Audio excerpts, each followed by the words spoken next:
Bonjour à tous, bienvenue pour cette nouvelle vidéo YouTube pour notre chaîne Haute Fidélité Saumur. Nous recevons aujourd'hui David Rio. Bonjour. David Rio donc est importateur de plusieurs marques, dont une marque ou une double marque, Meitner EMM Labs. Est-ce que tu peux nous en parler? Bien sûr. Donc Mentor IMM Labs. Alors à la base c'est IMM Labs. IMM Labs c'est le créateur du format SACD DSD. Il y a quelques années quand Sony Philips ont développé le format SACD et donc DSD, ils ont eu besoin de développer et des machines effectivement pour les studios d'enregistrement, donc pouvoir encoder le signal analogique vers le format DSD, et puis ensuite être capable de reproduire ce signal du DSD vers analogique pour effectivement les audiophiles, et donc ils ont fait notamment appel à Ed Meitner qui a donc créé la société IMM Labs.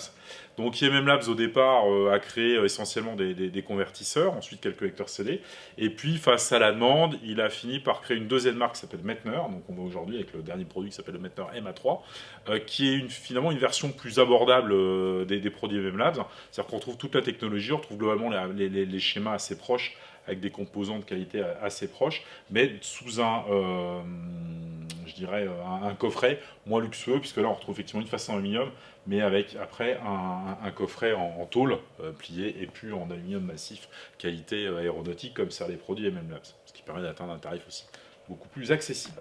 Chez Meitner, on a donc deux produits pour l'instant, c'est ça, le Chez MA1. Meitner, il y a le MA1, effectivement, qui est rendu en version 2, donc qui a évolué, qui est probablement un des plus vieux convertisseurs disponibles sur le marché, puisqu'il a plus d'une dizaine d'années maintenant, avec différentes évolutions. Donc le M1 V2 qui est à 8000 euros. Et donc là, on est sur le dernier modèle qui est sorti, donc le Meitner MA3, qui intègre un convertisseur, donc qui est tout nouveau, qui n'a même plus grand chose à voir avec le Meitner M1, ils sont repartis d'une feuille blanche, qui intègre aussi un streamer, donc un lecteur réseau, qui permet effectivement de passer de la musique, soit stockée sur votre réseau, soit sur un disque dur, soit les Cobuzz, les Tidal et autres, et un système de réglage de volume qui permet avantageusement d'épargner un amplificateur si on n'a que des sources numériques. Voilà. D'accord. Et donc après, on passe sur l'autre marque emblématique, EMM Labs, c'est ça? EMM Labs, exactement. Où là, il y a plusieurs produits.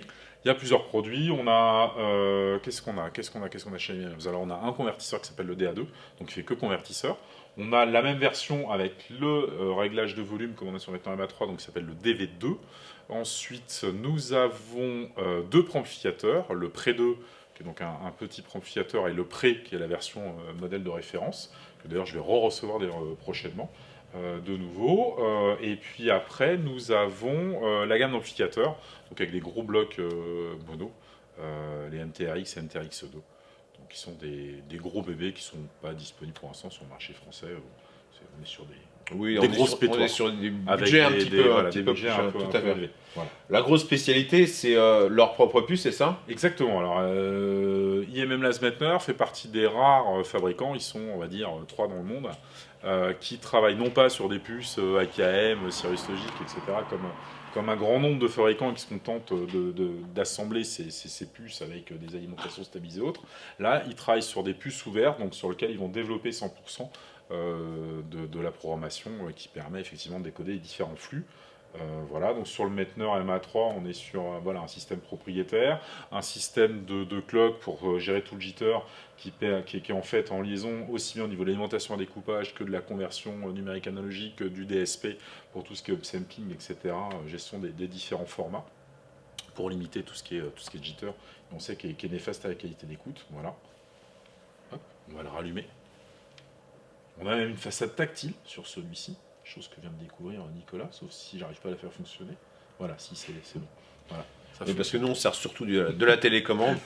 La télécommande qu'on vous fera voir en insert, qui est très très belle d'ailleurs. Non, nous c'est vrai qu'on adore cette marque-là, c'est très très bon produit. En termes de signature sonore, on est sur quelque chose de chaleureux, pas agressif, très dansant, je trouve. Ouais, alors IMM Labs Meitner, en fait, ça a toujours été une marque qui a très bien fonctionné auprès des gens qui sont passionnés d'analogique. C'est-à-dire qu'il n'y a pas de signature numérique, c'est effectivement une électronique qui est plutôt où on retrouve ce côté, ce grain un peu analogique. Et qui a toujours eu pas mal d'aficionados qui sont effectivement des dingues de vinyle, voilà, on va le dire, ou de platine à bande. Et voilà, bon, c'est un des points d'ailleurs qui m'avait fait craquer pour cette marque, d'ailleurs au début quand effectivement j'ai importé la marque à l'époque de leur lecteur CD qui s'appelait le CDSA.